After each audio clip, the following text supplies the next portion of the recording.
Olá, seja muito bem-vindo. A gente começa agora mais um Trabalho em Revista, programa que é produzido aqui pelo Tribunal Regional do Trabalho de Mato Grosso. Muitas empresas têm optado cada vez mais por terceirizar alguns serviços, porém, nem todo tipo de trabalho pode ser terceirizado e a empresa contratante não ficará isenta de sua responsabilidade com o trabalhador. Saiba mais sobre o assunto na reportagem. Esse órgão público optou por contratar uma empresa terceirizada para realizar os serviços de recepção.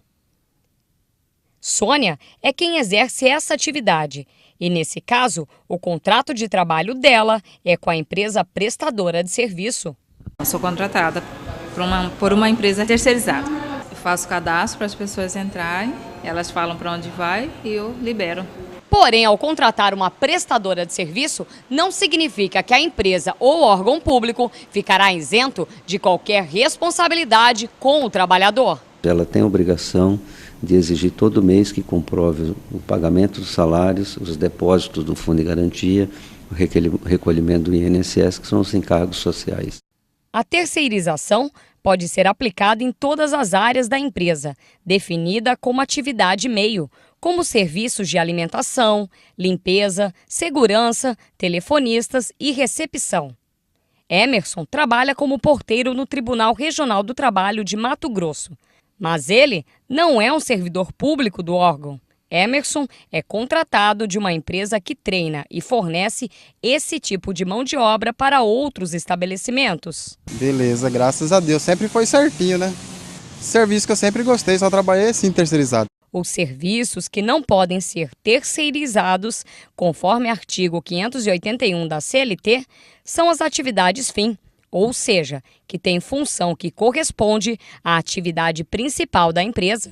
Então, numa fazenda que planta soja, não pode terceirizar o operador de colheitadeira, o serviço braçal da lavoura, mas pode terceirizar, por exemplo, o transporte dos empregados, a vigilância, o refeitório, limpeza de alojamento, etc. São atividades que não fazem parte da atividade fim do empreendimento. E no quadro direto de Brasília, veja o caso de uma diretora de escola que foi demitida quando faltava menos de 2 anos para se aposentar.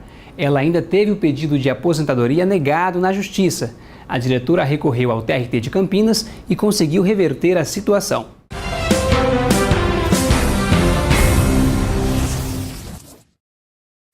A diretora de uma escola no interior de São Paulo foi demitida quando faltavam menos de 2 anos para se aposentar.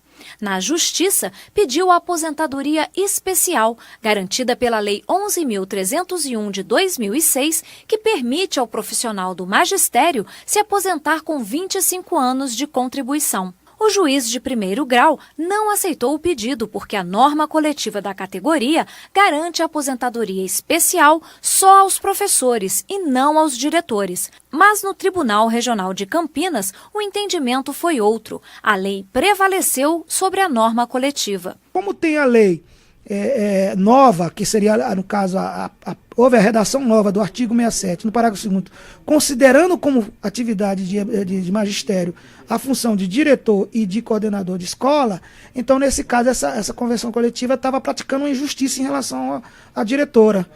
Além da aposentadoria especial, a diretora pediu também na Justiça a estabilidade pré-aposentadoria, com base no que diz a convenção coletiva da categoria, que garante o emprego pré-aposentadoria se o profissional cumprir alguns requisitos. São eles: estar comprovadamente no máximo a 24 meses de se aposentar por tempo de serviço ou idade, estar contratado na escola há pelo menos 3 anos e, por último, comprovar à escola o tempo de serviço. Como a diretora cumpriu todos os requisitos, o Regional de Campinas, além de aceitar o pedido de aposentadoria especial, também reconheceu o direito à estabilidade pré-aposentadoria. E no próximo bloco você assiste a uma entrevista com Patrícia Lakvinsky. Ela é supervisora dos Observatórios do Trabalho do DIESE, Departamento Intersindical de Estatísticas e Estudos Socioeconômicos. Não saia daí que a gente volta já.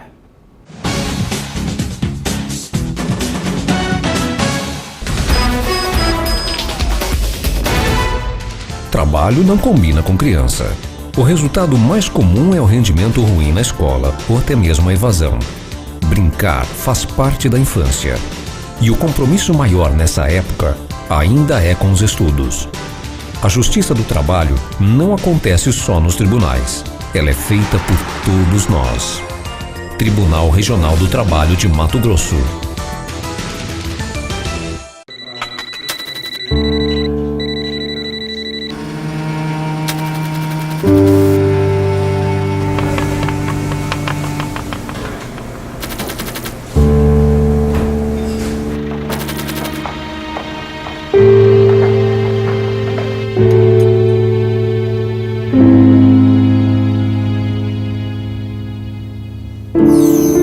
Justiça do Trabalho. 70 anos de justiça social.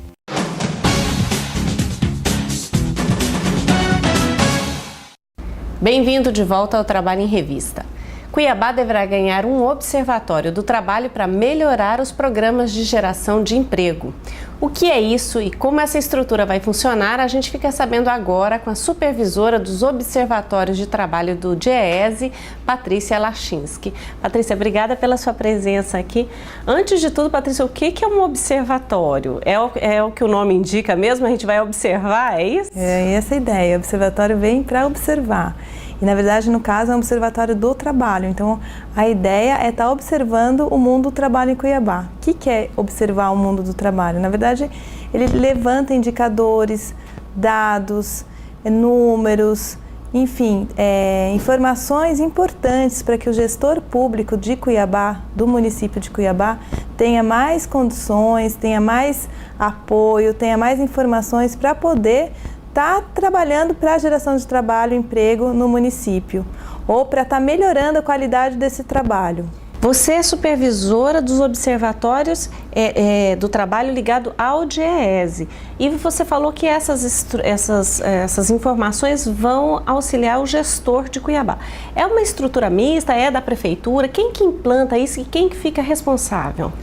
O Observatório do Trabalho é uma metodologia que o DIEESE vem desenvolvendo ao longo dos últimos anos, né? O que é o DIEESE? Em primeiro lugar, é importante falar, né? O DIEESE é uma instituição privada, né, sem fins lucrativos, que atende ao movimento sindical, né? Então, ele levanta informações, calcula dados, índices que ajudam os trabalhadores nas negociações coletivas, na reivindicação dos seus direitos. Então, o DIEESE ele tem hoje 60 anos, né, de história que está contribuindo para a melhoria da qualidade de vida dos trabalhadores, para a redução da desigualdade.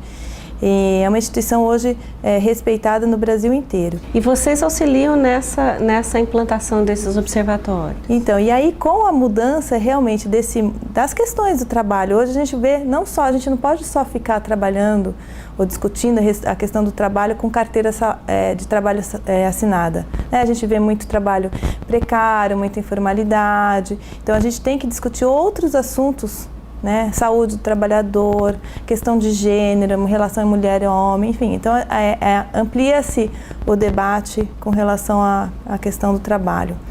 E percebe-se, a partir de um movimento que o governo federal foi desenvolvendo, de descentralização da gestão das políticas do trabalho. Então, hoje não é só o Ministério do Trabalho que está à frente da política do trabalho. Ele conta também com os governos estaduais e com os governos municipais. Por isso que essa metodologia do Observatório do Trabalho que o DIEESE vem desenvolvendo é justamente para poder apoiar os governos estaduais e municipais no sentido de trazer informações para que eles possam estar desenvolvendo essas ações. Esse observatório tem em outras capitais, todas as capitais têm, ou são cidades de grande porte. Como é que eles se espalham? Então, os observatórios do trabalho, eles são demandas das localidades, né? Então, muitas vezes os governos, mas muito apoiados pelas comissões municipais e estaduais de emprego, trabalho e renda, elas demandam ao DIEESE a implantação de um observatório do trabalho, né? Então, você havia falado como que funciona isso, é do governo, não é do governo? Então, é um projeto que é feito em parceria do DIEESE com a prefeitura, o governo estadual, ou mesmo com o governo federal, também é possível, né? É uma parceria feita via um contrato, um convênio, e é desenvolvido a partir do trabalho de técnicos do DIESE, em total diálogo não só com o gestor público, mas também com os membros do conselho, da comissão de emprego, trabalho e renda. Patrícia, a gente já disse no início que observatório dá essa impressão de observar, de olhar, mas se restringe a isso ou na prática isso reflete na vida dos cuiabanos, por exemplo, dos trabalhadores cuiabanos? Então, não se resume só a olhar, né? Tem um trabalho não só de olhar e levantar indicadores, mas também de fazer análises, estudos que são importantes para subsidiar o trabalho. E mais do que isso, o Observatório do Trabalho do DIESE, ele estimula muito o diálogo social. O que é isso? Estimula o fortalecimento da participação da sociedade em geral na discussão da política pública do trabalho. Então, o Observatório do Trabalho, ele não vai estar lá à frente realizando nenhuma ação concreta, mas ele está permitindo que os atores envolvidos com essa política, seja o governo, sejam os sindicatos de trabalhadores, seja os empregadores, seja a universidade, seja a sociedade civil organizada, ou seja, os atores envolvidos com aquele trabalho, com aquela política de emprego, com o programa de empregos, permite com que esses atores tenham condições de poder trazer, sim, resultados mais concretos. E já há alguma data? Você já tem uma agenda de quando é que essa estrutura vai estar funcionando? Então, é interessante ver que Cuiabá tem um Conselho Municipal do Trabalho muito ativo. É muito interessante, assim, é uma cidade que me surpreendeu muito, porque normalmente a gente conhece os conselhos e enfim, eles não têm essa atuação forte como aqui em Cuiabá a gente pode ver. Então, esse é o primeiro ponto que eu queria falar. Assim, aqui é muito interessante porque, de fato, a gente já tem uma relação boa entre governo e sociedade civil. Existe um trabalho coletivo importante, né? Então, ontem eu trouxe aqui para o Conselho Municipal de Trabalho a proposta do Observatório do Trabalho. Todos os conselheiros aprovaram a implantação. E agora a questão de alguns meses para, enfim, resolver questões burocráticas, mas a ideia é que até o final desse ano já esteja implantado o Observatório do Trabalho aqui em Cuiabá. Patrícia Lachinski, supervisora dos Observatórios do Trabalho do DIESE no Brasil todo, obrigada pela sua presença aqui, boa sorte no trabalho de vocês e que você retorne aqui para conversar mais com a gente quando efetivamente esse observatório estiver implantado e para a gente conversar mais sobre como é que está o mercado de trabalho aqui em Cuiabá. Obrigada. Nada, obrigada a você. E assim a gente termina o nosso programa desta semana, mas você pode revê-lo a qualquer momento, acessando a página do TRT na internet e clicando no link vídeos. O programa também está disponível no YouTube, o endereço está aí na sua tela. Aproveite para curtir o Facebook do Tribunal, seguir o TRT no Twitter e assim ficar por dentro das notícias da Justiça do Trabalho em Mato Grosso. Obrigada e até o próximo programa.